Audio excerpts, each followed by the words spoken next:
हमारे मन में गंदे विचार क्यों आते हैं?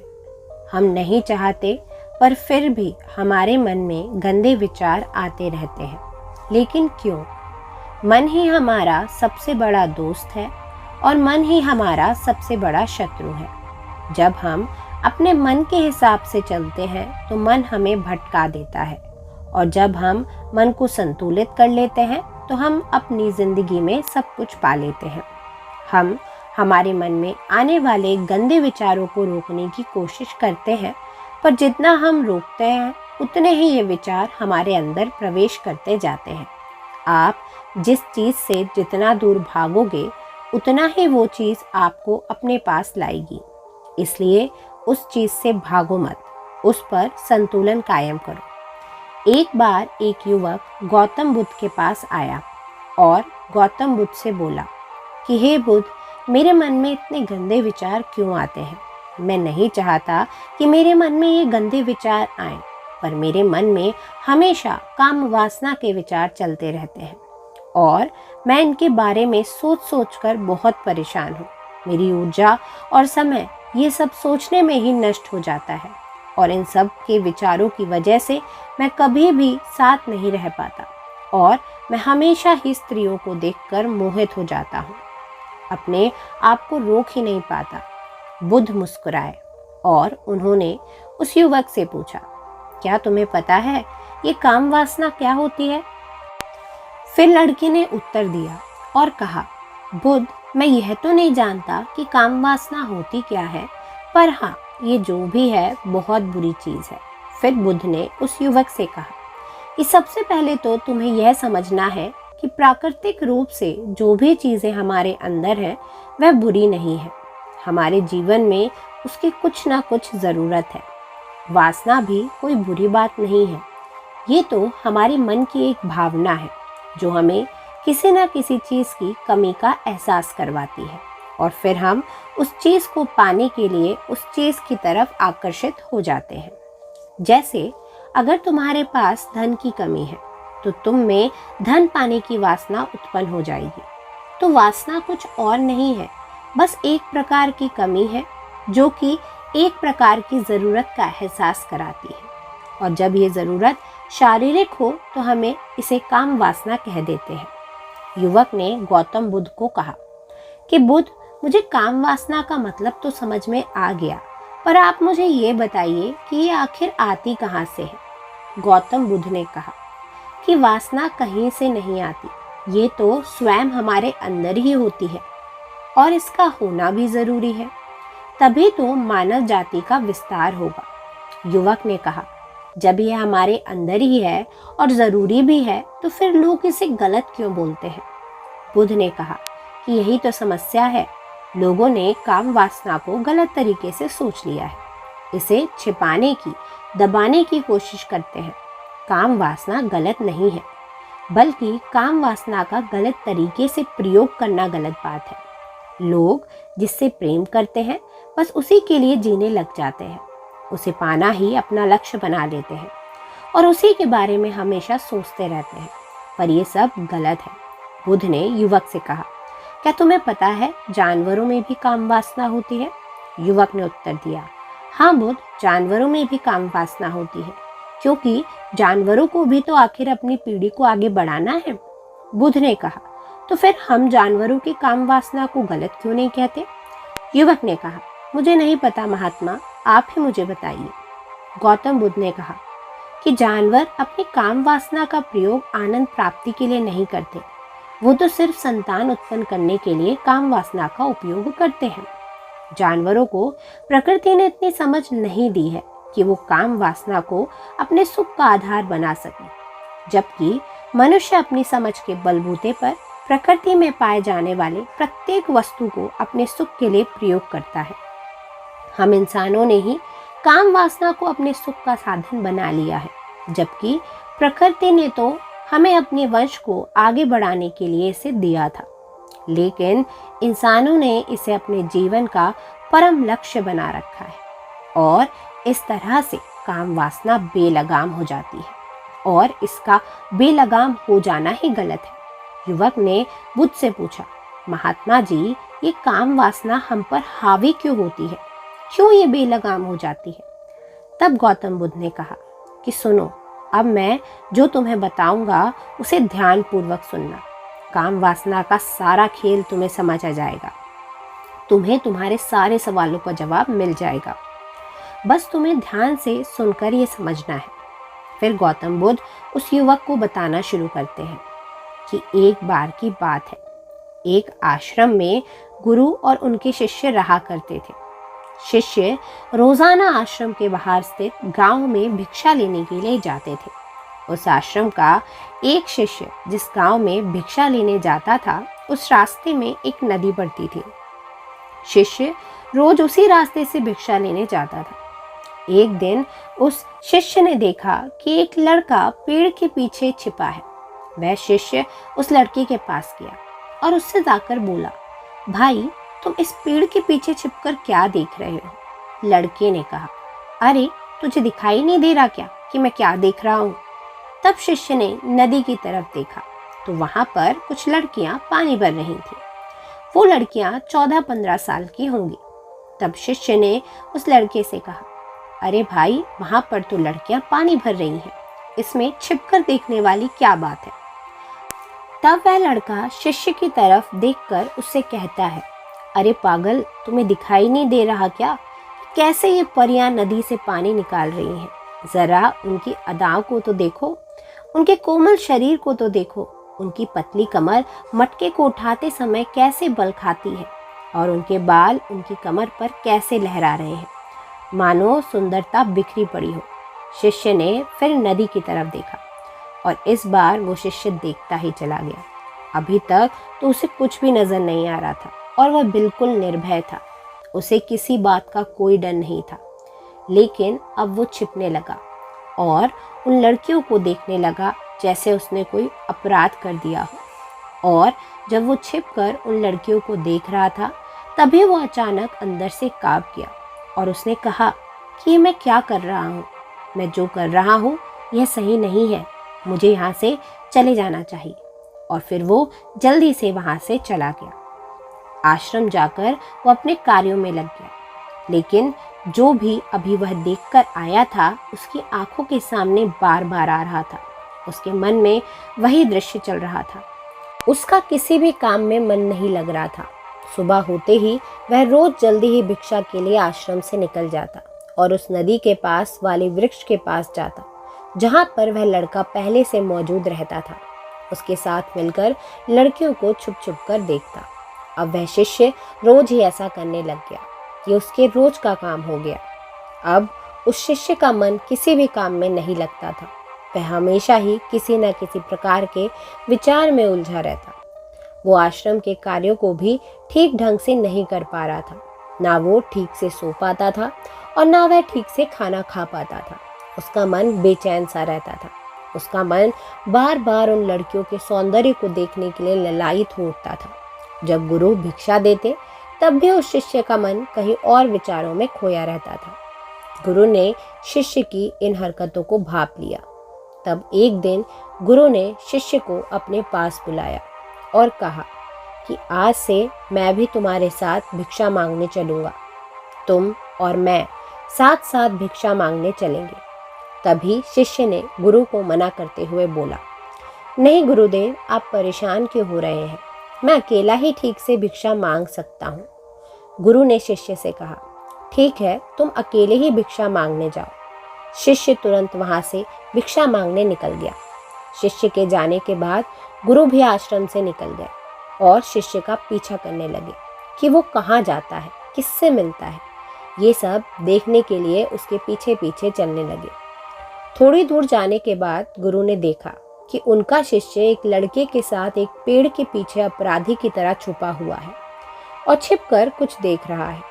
गुरु भी अपने शिष्य के पीछे जाकर खड़े हो गए कि आखिर उनका शिष्य ऐसा क्या देख रहा है जिसे देखने के लिए वो पेड़ के पीछे अपराधियों की तरह छिपा पड़ा है। गुरु ने देखा कि उनका शिष्य पेड़ के पीछे छुपकर लड़कियों को देख रहा था जो कि नदी से पानी भर रही थी। तभी गुरु ने शिष्य को कहा कि शिष्य, क्या तुम इन लड़कियों से भी भिक्षा लोगे? अपने गुरु की आवाज़ सुनकर तो शिष्य घबरा ही गया और उसके पसीने छूटने लगे। थर थर काँपने लगा, जैसे किसी चोर की चोरी करते समय रंगों हाथे पकड़ लिया गया हो। उस शिष्य की हालत खराब हो गई, वह कुछ भी नहीं बोल पा रहा था। दूसरा लड़का जो उस शिष्य के साथ था वह वहाँ से भाग गया। शिष्य घबराया हुआ था, उसके मुंह से कुछ टूटे फूटे शब्द ही बाहर निकल रहे थे। वह अपने गुरु से नजरें भी नहीं मिला पा रहा था। गुरु ने शिष्य की तरफ देखा और कहा कि मेरा शिष्य तो निर्भय था, उसे तो किसी भी चीज़ का डर नहीं था, लेकिन ये क्या तुम तो डर के मारे काँप रहे हो। शिष्य ने गुरु से कहा, मुझे माफ़ कर दीजिए गुरुदेव, मेरा इसमें कोई दोष नहीं है। उस लड़के ने मुझे बहका दिया, लेकिन मैं आपसे वादा करता हूँ कि आज के बाद मैं ऐसा कभी दोबारा नहीं करूँगा। मुझे माफ़ कर दो गुरुदेव। गुरु ने शिष्य से कहा कि कोई बात नहीं, और इस बात का तुम ध्यान रखना कि हम जैसी संगति करते हैं वैसा ही फल हमें प्राप्त होता है। हम जैसी संगति करेंगे उसके विचार हमारे अंदर प्रवेश करेंगे, इसलिए अच्छी संगति करो जिससे तुम्हारे अंदर अच्छे विचारों का प्रवेश हो। फिर गुरु और शिष्य आश्रम लौट आए और शिष्य फिर से आश्रम के कार्यों पर ध्यान देने लगा। उसने उस रास्ते को छोड़ दिया और दूसरे रास्ते से जाने लगा। वो अपने काम को ध्यान से करता, लेकिन धीरे धीरे उसके अंदर क्रोध उत्पन्न हो गया और फिर वो दूसरे शिष्यों पर क्रोध करने लगा। वो बेचैन रहने लग गया। अब वो सही समय पर भोजन भी नहीं करता था, वो भोजन भी बहुत कम खाता था। एक रात गुरु उस शिष्य के पास आए और उसे बोले कि अब तक तुमने कितनी बार अपना वादा तोड़ दिया। यह सुनकर शिष्य अपने गुरु के चरणों में गिर गया, रोने लगा। रोते रोते ही उसने गुरु से कहा, गुरुदेव, मैं कई बार अपना वादा तोड़ चुका हूँ, फिर वादा कर लेता हूँ, लेकिन हर बार मैं अपना वादा तोड़ देता हूँ। मेरा मन मेरे नियंत्रण में ही नहीं है। मैं बहुत कोशिश करता हूँ कि मैं अपने मन से सारे बुरे विचारों को निकाल दूँ, लेकिन मैं चाह कर भी ऐसा नहीं कर पा रहा हूँ। फिर गुरु ने शिष्य को कहा कि चलो मेरे साथ। गुरु शिष्य को आश्रम के बगीचे में लेकर गए और शिष्य से कहा कि देखो, यहाँ पर कुछ नालियाँ बनी हुई हैं जिससे नदी का पानी इन पौधों तक आ रहा है, और ये पानी एक निरंतर बहाव से आ रहा है। क्या तुम इस पानी के बहाव को रोक सकते हो? शिष्य ने कहा कि हाँ गुरुदेव, मैं इस बहाव को रोक सकता हूँ। फिर शिष्य ने मिट्टी उठाकर उस नाली में डाल दी। वह पानी थोड़ी देर के लिए रुक गया, पर थोड़ी देर बाद ही उस रेत के ऊपर से पानी आ गया। गुरु ने शिष्य से कहा, अरे ये क्या, ये तो पानी रुका ही नहीं। फिर शिष्य ने कुछ कंकड़ पत्थर उठाकर उस नाली में डाल दिए और फिर थोड़ी देर के लिए पानी रुक गया, लेकिन फिर थोड़ी ही देर बाद उन कंकड़ पत्थर के ऊपर से पानी निकल आया। फिर गुरु ने कहा कि शिष्य, ये क्या हुआ, पानी तो फिर से आ गया। तुम तो बोल रहे थे कि तुम इसे रोक दोगे। क्या हम किसी काम को रोकना चाहें तो क्या हम उसे रोक नहीं सकते? तब शिष्य ने कहा, कोई बात नहीं गुरुदेव, मैं इस पानी को तो आपको रोक कर ही दिखाऊंगा। फिर वो शिष्य एक बड़ा सा पत्थर लेकर आया और उस नाली पर डाल दिया और पानी रुक गया। फिर शिष्य ने गुरु से कहा, देखा गुरुदेव, मैंने कहा था ना कि मैं पानी को रोक दूंगा। मैंने पानी को रोक दिखाया, आपकी बात मैंने पूरी कर दी। गुरु मुस्कुराए और बोले, अच्छा, जरा ध्यान से देखो, पानी रुक गया है क्या? वो तो पीछे की नाली तोड़कर बाहर आ गया और अगल बगल से बह रहा है। और ध्यान से देखो, इस पत्थर के आगे भी जो है वो पानी आ चुका है। पानी अपना रास्ता बदल चुका है और आगे की तरफ बह रहा है। और फिर थोड़ी देर बाद ऐसा ही हुआ। फिर गुरु ने शिष्य को समझाया, तुम्हारे साथ भी तो ऐसा ही चल रहा है।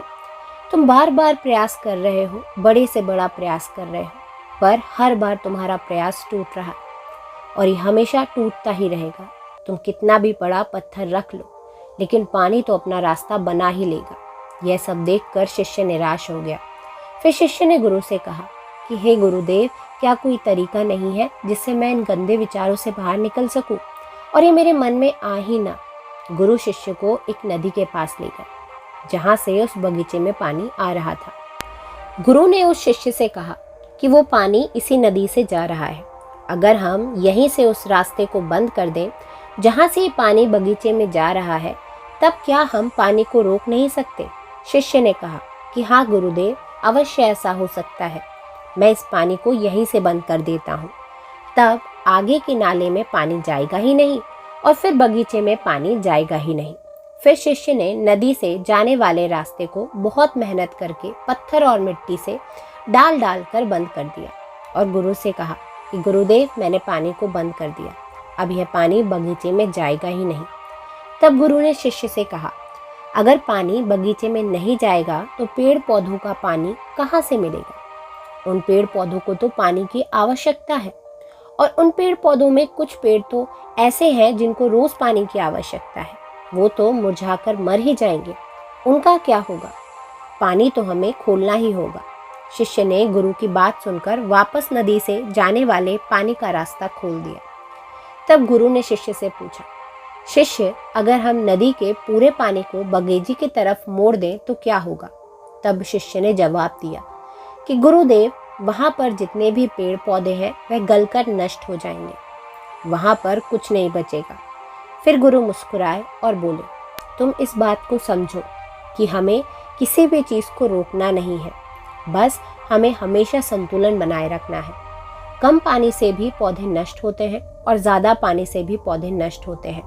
हमारा जीवन संतुलन से ही चलता है। गुरु ने शिष्य से कहा कि अगर मैं तुम्हें कुछ कहूँ कि तुम आम के बारे में मत सोचो, तो तुम्हारे मन में सबसे पहले किसका चित्र आएगा?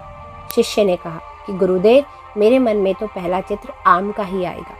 गुरु ने कहा कि जब हम गंदे विचारों को जबरदस्ती रोकने का प्रयास करते हैं तो वह और मजबूती के साथ हमारे अंदर प्रवेश करते हैं, हमारे अंदर उठते हैं। इसलिए हमें उन्हें कभी भी दबाने की कोशिश नहीं करनी चाहिए। फिर गुरु ने शिष्य को समझाते हुए कहा, हमारे गंदे विचार बुरे लोगों की संगति करने की वजह से भी आते हैं। कई बार क्या होता है कि कामुकता हमारे अंदर होती ही नहीं है, लेकिन कुछ अश्लील लोगों के साथ रहने की वजह से यह हमारे अंदर हावी हो जाती है। शिष्य ने कहा कि गुरुदेव, आप सही कह रहे हैं, मैं अपने मार्ग से भटक गया था। फिर वह शिष्य उस रात बहुत चैन की नींद सोया। सुबह अपने कार्यों को पूरे मन से किया और फिर वह सुबह भिक्षा लेने के लिए उसी रास्ते से गया जहाँ वो लड़का आज भी पेड़ के पीछे छिपकर उन लड़कियों को देख रहा था। वह उसी रास्ते से उस नदी पर गया जहाँ वो लड़कियाँ पानी भर रही थीं। उसने उन लड़कियों से पानी मांगा। उन लड़कियों में से एक लड़की ने उसे पानी पिलाया और उस सन्यासी शिष्य के चरण छुए। शिष्य ने उसे आशीर्वाद दिया कि तुम्हारा कल्याण हो। शिष्य का मन सकारात्मक ऊर्जा से भर गया। उसके चेहरे पर मुस्कान आ गई थी, जैसे कि उसे कुछ खोया हुआ वापस मिल गया हो। वो वापस अपने रास्ते से जाने लगा। तभी पीछे से वो लड़का आ गया जो पेड़ के पीछे छुपा हुआ था। वो शिष्य के पास आया और बोला कि क्या बात है, आज तो तुमने नज़दीक से दर्शन कर लिए, तुम तो मुझसे भी आगे निकले। तब शिष्य ने कहा कि हम हमेशा दूसरों के दर्शन करने में ही व्यस्त रहते हैं, अपने दर्शन कर ही नहीं पाते। तुम कब तक इस पेड़ के पीछे छुपते रहोगे? किसी को पसंद कर लो, उससे बोल दो। अगर वह भी तुम्हें पसंद करती है तो शादी कर लो, पर उससे पहले तुम कुछ बन जाओ। अपने आप को पहचान लो, ऐसे अपना समय बर्बाद मत करो। फिर वह लड़का रोज उस शिष्य से मिलने लगा और उस लड़के ने नदी पर जाना भी छोड़ दिया। फिर वो लड़का अपने जीवन में कुछ बनने के लिए संघर्ष करने लगा। तो तुमने देखा संगति का असर क्या होता है। अपनी संगति बदलो, अपने विचार बदलो। बुद्ध ने युवक से पूछा कि क्या तुम्हें तुम्हारे सारे सवालों का जवाब मिल गया? तब युवक ने कहा कि हाँ महात्मा, आपका बहुत बहुत धन्यवाद। तब गौतम बुद्ध ने युवक से कहा कि जब तुम्हारे मन में गंदे विचार आए तब तुम अपने आप को दोषी मत मानना। ये शरीर है और ये सब इसने हजारों वर्षों से ही सीखा है। एक केवल तुम्हारे सोच लेने से, शपथ लेने से ये टूटने वाला नहीं है, लेकिन तुम्हारे पास वह शक्ति है, वह ऊर्जा है जिसका तुम्हें संतुलन में उपयोग करना है। तुम एक जीवित ऊर्जा हो जो कुछ भी अनुभव करने के लिए स्वतंत्र है, जो निर्माण करने के लिए स्वतंत्र है। इसलिए तुम अपने आप को पहचानो। ये बोलकर गौतम बुद्ध मौन हो गए और वह युवक वहाँ से चला गया।